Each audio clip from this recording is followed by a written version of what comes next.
Divine form को जागृत करके फिर उसको दिव्य स्वरूप में इस संसार में जाने के लिए प्रेरित करता हूं। सतयुगी दुनिया के अंदर सूर्य वंश जहां है तो सूर्य वंश में जाने के लिए प्रेरित करता हूं।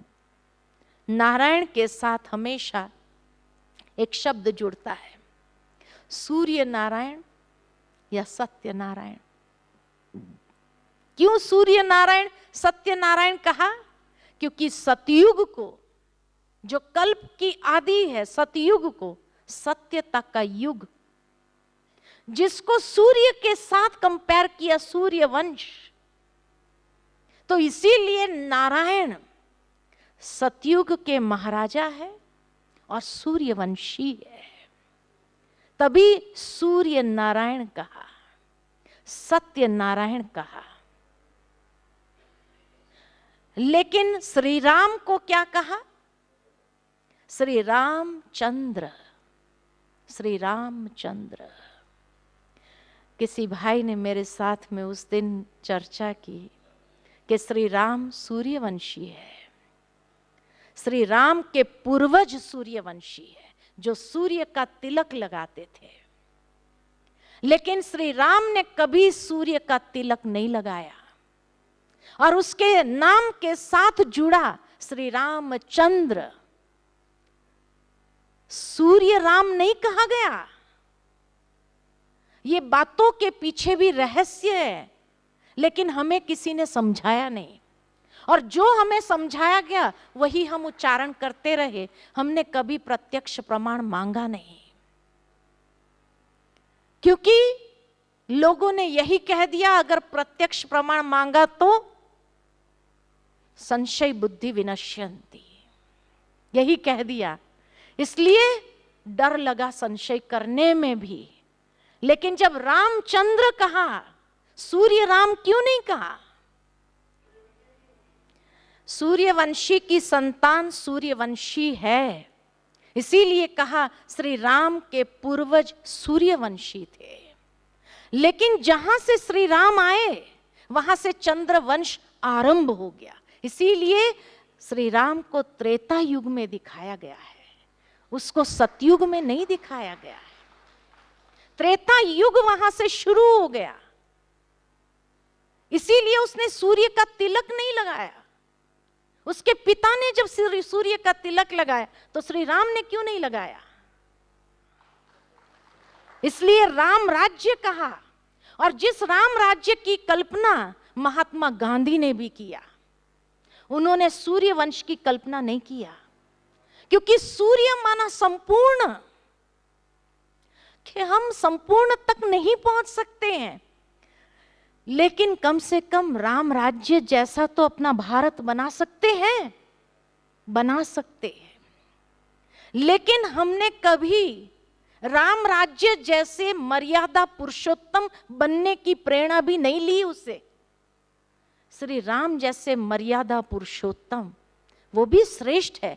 मैं ये नहीं कहती हूं वो कोई श्रेष्ठ नहीं है, बहुत ऊंचे हैं, मर्यादा पुरुषोत्तम उसको कहा गया। लेकिन श्री रामचंद्र है, और इसीलिए जहां से वो आए वहां से दूसरा युग, एक पूरा युग उनके सामने है, जिसको आज भी लोग याद करते हैं राम राज्य के रूप में। जहां सुखी थी प्रजा, सुखी था राजा, सुखी था सारा संसार, लेकिन उसको भी, मर्यादा पुरुषोत्तम को भी कई लोगों ने कलंकित कर दिया। एक धोबी की बात को लेकर के कलंकित कर दिया। अरे जिसने कभी दूसरे के तरफ आंख उठा करके नहीं देखा, इतने मर्यादा पुरुषोत्तम थे, इतने ऊंचे थे, तभी तो उसके राज्य की कल्पना मनुष्य करता है। लेकिन आज की दुनिया के लोग जैसी खुद की वृत्ति वैसी दृष्टि से उनको भी देखना शुरू कर दिया। खुद की वृत्ति नेगेटिव है तो श्री राम जैसे मर्यादा पुरुषोत्तम को भी कलंकित कर दिया। इसीलिए कई बार विदेशी लोग हंसते हैं भारत के देवताओं की कहानी को लेकर के, कि एक देव को चोर दिखाया जो मक्खन चोरता रहा, लोगों के वस्त्र चोरता रहा। अब सोचने की बात है कि श्री कृष्ण को वस्त्र चोरी करने की क्या ऐसी घटिया हरकत करने की जरूरत थी क्या? और क्या वो ऐसी हरकत कर सकता है? क्या आपका दिल उस बात को स्वीकार करता है? तो विदेशी लोग यही कह करके कन्वर्ट करते रहे भारत के लोगों को, क्या आपका देवताओं में एक देवता चोर है और दूसरा देवता कमजोर है जो अपनी पत्नी को भी नहीं संभाल पाया।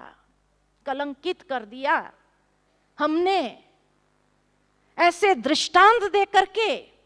अरे जो इतने मर्यादा पुरुषोत्तम जो ब्रह्मा के दिन में पैदा हुए, वो ऐसा सोच भी नहीं सकते, उनके संकल्प में भी ऐसी बात नहीं हो सकती है। इतने मर्यादा पुरुषोत्तम उनके राज्य में लोग ऐसे कैसे हो सकते हैं?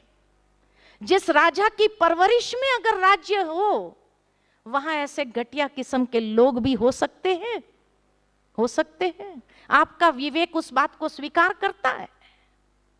स्वीकार करता है? नहीं बोलेंगे, नहीं बोलेंगे, क्योंकि हमारा विवेक ये बात को स्वीकार नहीं करता है। जो ब्रह्मा के दिन में पैदा हुए, सतयुग और त्रेता युग के लोग इतने उच्च मर्यादा पुरुषोत्तम थे, उनके विषय में हम संकल्पों में भी ऐसा सोच नहीं सकते। और अगर सोचते हैं तो ये हमारी कमी है, हमारी बुद्धि की कमी है, हमारे विवेक की कमी है, कि जब हम उसको उस स्वरूप में देख नहीं पाए, उस स्वरूप में उसको समझ नहीं पाए, और इसीलिए उनके साथ भी ऐसी हरकतों को जोड़ दिया। तभी आजकल के नौजवान भी ऐसा कार्य करते हैं कि भाई कृष्ण ने किया तो हमने किया, तो कौन सी बड़ी बात है। कलंकित कर दिया। वो एक बार एक लड़के ने, सत्य घटना है, लंबे बाल रखे, तो उसकी दादी ने कहा, अरे क्या लंबे बाल लेके तुम घूमता रहता है, बाल कटवा के आ, ढंग से तो रहो। तो लड़का अपनी दादी से कहता है कि दादी, तुम जिस श्री कृष्ण की पूजा करती उसके कितने लंबे लंबे बाल थे, वो तो तुमको बड़ा अच्छा लगता है, और मैं लंबे बाल रखता हूं तो मैं अच्छा नहीं लगता हूं तुझे, इसलिए मैं तो लंबे बाल रखता हूं, क्योंकि मैं यही समझता हूं कि तुझे तो लंबे बाल वाला ही पसंद है। कैसा एडवांटेज लेते हैं, कैसी बात को ट्विस्ट करते हैं। ये आज की दुनिया के लोग हैं, ये आज की दुनिया के लोग हैं। तो इसीलिए विशेष रूप में सृजन करता है। जैसे ही कल्प का आरंभ होता है, सतयुग आरंभ होता है, तो भगवान उनके अंदर दैवी संस्कारों का सिंचन करते हैं, और उन दैवी संस्कारों को विशेष रूप से सृजन करके फिर इस संसार में भेजते हैं। अब जो दैवी संस्कारों से युक्त हो सतयुग और त्रेता युग में, वो आत्माएं कितनी ऊंची होगी, कितने महान होंगे। चंद्रवंशी कहने से उसकी वैल्यू कोई कम नहीं हो जाती है, उसकी वैल्यू कम नहीं होती। हमने कोई वैल्यू कम नहीं किया, लेकिन नाम से जब जुड़ा है तो उसके पीछे भी एक रहस्य है, उस रहस्य को समझो। और फिर भगवान आगे बताते हैं ब्रह्मा के दिन और रात्रि के विषय को लेकर, कि उसको कल्प के लिए प्रेरित करता हूं। कल्प का भाव है उत्थान उन्मुख परिवर्तन। कल्प माना उत्थान उन्मुख परिवर्तन, अर्थात जैसे जैसे आत्मा दैवी संस्कारों में प्रवेश पाती है, तो यहीं से कल्प आरंभ होता है। और जब ईश्वर के समान भाव को प्राप्त हो जाते, कलयुग के अंत में जब प्यूरिफाइड हो गए, जब आत्मा का शुद्धिकरण हो गया, तो ईश्वर के समान भाव को भगवान जैसे जैसे भगवान नहीं बन जाते हैं, परमात्मा नहीं बन जाते हैं, उसके समान प्रकृति को प्राप्त कर लेते हैं, उसके समान भाव को प्राप्त हो जाते हैं। और उस समय कल्प का अंत है जिसमें शरीरों का परिवर्तन, काल का परिवर्तन, युग का परिवर्तन, हर बात जो पुरानी है कलयुग की वो महाविनाश को प्राप्त हो जाती है। और नई सतयुगी दुनिया के लिए परमात्मा उनको दैवी संस्कारों से विशेष रूप में सृजन करते हुए उस दैवी संस्कारों से सतयुग में प्रवेश करने के लिए योग्य बनाते हैं। तो इसीलिए जब श्री राम थे तब रावण नहीं था, और आज जब रावण का राज्य है तो श्री राम नहीं है। आज की दुनिया रावण राज्य है, लेकिन मनुष्य जैसी दृष्टि वैसी सृष्टि को देखता है। इसीलिए दिखा दिए कि जब कृष्ण थे तो कंस थे। अरे जहां दिव्यता वाले लोग थे वहां कंस कैसे हो सकते हैं? जहां श्री राम जैसे लोग हो वहां रावण कैसे हो सकता है? और आज की दुनिया में रावण राज्य है। क्यों इसको रावण राज्य कहा? क्योंकि रावण राज्य में दिखाया जाता है कि रावण जैसा बुद्धिशाली कोई नहीं था, विद्वान था, शास्त्रों का ज्ञाता था। रावण जैसा धनवान कोई नहीं था, सोने की लंका थी। रावण जैसा भक्त भी कोई नहीं था, खूब शिव की भक्ति करता था। और रावण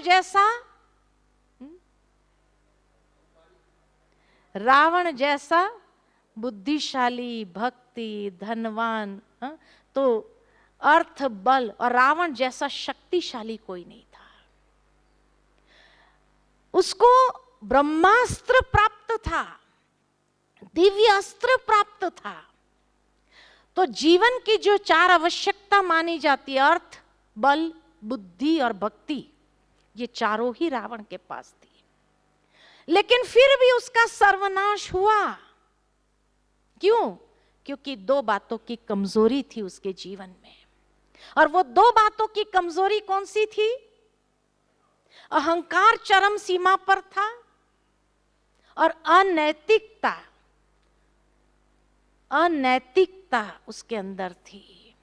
पर स्त्री पर दृष्टि खराब होना ये दिखाया, चरित्र भ्रष्टता उसके अंदर आ गई थी। ये 2 बातों के कारण ही उसका सर्वनाश हुआ। नहीं तो आप देखो, शास्त्रों में दिखाया जाता कि रावण की लंका के अंदर प्रकृति के 5 तत्व उसके महल में सेवाधारी के रूप में थे। वायु उसको पंखा देता था, अग्नि उसके लिए खाना पकाता था, इंद्रदेव उसके महल में पानी भरता था। प्रकृति के 5 देवता सेवाधारी थे, उसके दास बना दिए थे, अपने पलंग के 4 पहियों के साथ बांध दिए थे, हिल नहीं सकते थे और उसकी सेवा में उपस्थित थे। आज की दुनिया को मैं रावण राज्य क्यों कहती हूं? क्योंकि आज की दुनिया में, और रावण कोई असुर नहीं था, ब्राह्मण था, ऊंची जाति का था। आज की दुनिया में भी अगर देखो तो मनुष्य आत्मा सभी प्राणियों में से उत्तम प्राणी है, ऊंची जाति का है। मनुष्य जैसा बुद्धिशाली कोई और प्राणी है?